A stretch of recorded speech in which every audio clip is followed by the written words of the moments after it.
स्वागत है आप सभी का हमारे YouTube चैनल में। आज हम जेसीईआरटी क्लास 8 आधुनिक भारत इतिहास के अध्याय 1 आधुनिक काल में भारत का इतिहास के प्रश्नों को सॉल्व करेंगे। तो आगे बढ़ने से पहले अगर आपने हमारे YouTube चैनल को सब्सक्राइब नहीं किया है तो सब्सक्राइब करके बेल आइकन प्रेस कर लीजिए ताकि हमारे आने वाले वीडियो का नोटिफिकेशन सबसे पहले आपको मिल सके। तो चलिए शुरू करते हैं और देखते हैं कि कौन कौन से प्रश्न है और इसके उत्तर क्या होंगे। तो इसमें पहला, रिक्त स्थानों की पूर्ति कीजिए। जिसमें पहला प्रश्न है, जेम्स मिल खाली स्थान का निवासी था। तो इसका उत्तर होगा स्कॉटलैंड। जेम्स मिल स्कॉटलैंड का निवासी था। अगला प्रश्न है, लॉर्ड क्लाइव ने भारत का नक्शा तैयार करने की जिम्मेदारी खाली स्थान को सौंपी थी। तो इसका उत्तर होगा जेम्स रेनेल। लॉर्ड क्लाइव ने भारत का नक्शा तैयार करने की जिम्मेदारी जेम्स रेनेल को सौंपी थी। अगला प्रश्न है, अभिलेखों को सुंदर ढंग से लिखने वाले खाली स्थान कहलाते थे। तो इसका उत्तर होगा खुशनवीस या सुलेखनवीस। अभिलेखों को सुंदर ढंग से लिखने वाले खुशनवीस या सुलेखनवीस कहलाते थे। अगला प्रश्न है, भारत के अंतिम अंतिम वायसराय खाली स्थान थे। तो इसका उत्तर होगा लॉर्ड माउंटबेटन।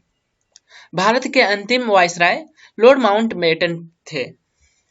अगला प्रश्न है, भारतीय राष्ट्रीय अभिलेखागार खाली स्थान में बनाया गया। तो इसका उत्तर होगा नई दिल्ली।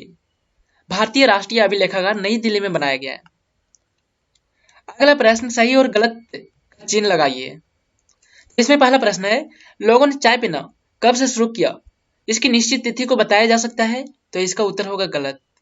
लोगों ने चाय पीना कब शुरू किया, इसकी निश्चित तिथि को बताया नहीं जा सकता है। दूसरा है, अंग्रेज प्रशासन के लिए अभिलेख तैयार करवाते थे। तो ये सही होगा, अंग्रेज प्रशासन के लिए अभिलेख तैयार करवाते थे।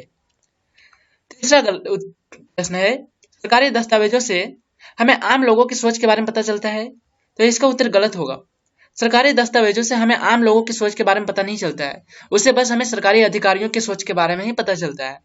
और अगला प्रश्न है, अंग्रेजों के शासन से पहले भारत में अंधकार का दौर था। तो इसका उत्तर गलत होगा।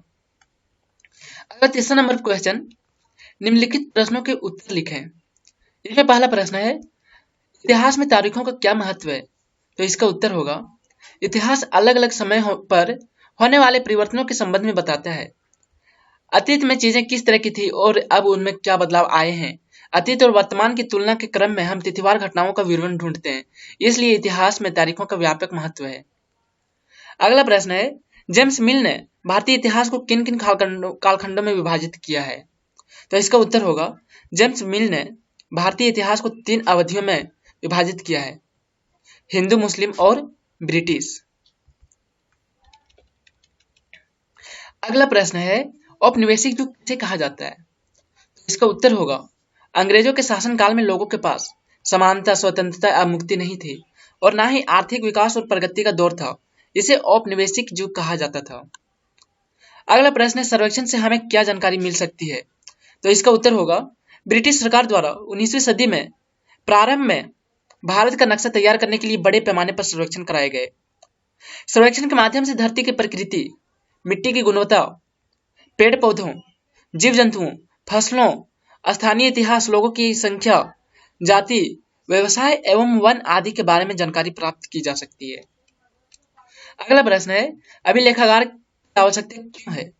तो इसका उत्तर होगा, अंग्रेजों का मानना था कि चीजों को लिखना जरूरी है। उन्होंने प्रत्येक निर्देश, योजना, नीतिगत फैसले, सहमति और जांच की परिभाषाओं को स्पष्ट रूप से लिखना जरूरी माना। बाद में कोई भी व्यक्ति इन चीजों को आसानी से अध्ययन कर सकता था। इन सभी महत्वपूर्ण दस्तावेजों और पत्रों को संभालकर सुरक्षित रखने के लिए अभिलेखागार की आवश्यकता थी। अगला प्रश्न है, आधुनिक भारत के ऐतिहासिक स्रोत कौन कौन से हैं।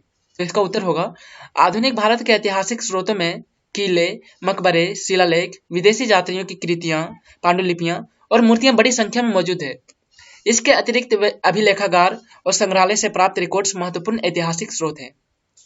अगला प्रश्न है, अगर इतिहास में अवधियां तय नहीं होती तो हमें किन किन परेशानियों का सामना करना पड़ता। तो इसका उत्तर होगा, अगर इतिहास में अवधियां तय नहीं होती तो हमें किसी समय विशेष की प्रकृति और लक्षण को समझना कठिन होता। एक अवधि से दूसरी अवधि के बीच आई परिवर्तनों के बारे में जानकारियां प्राप्त करने में परेशानियों का सामना करना पड़ता।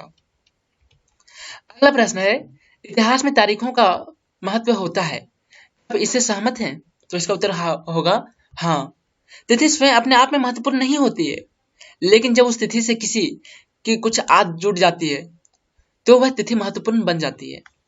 आपको ये वीडियो कैसा लगा है हमें कमेंट में जरूर बताएं, और अगर आपको वीडियो अच्छा लगा तो इसे लाइक कीजिए, दोस्तों के साथ शेयर कीजिए, और अगर आपने हमारे यूट्यूब चैनल को अभी तक सब्सक्राइब नहीं किया है तो सब्सक्राइब करके बेल आइकन प्रेस कर लीजिए, ताकि हमारे आने वाले वीडियो का नोटिफिकेशन सबसे पहले आपको मिल सके।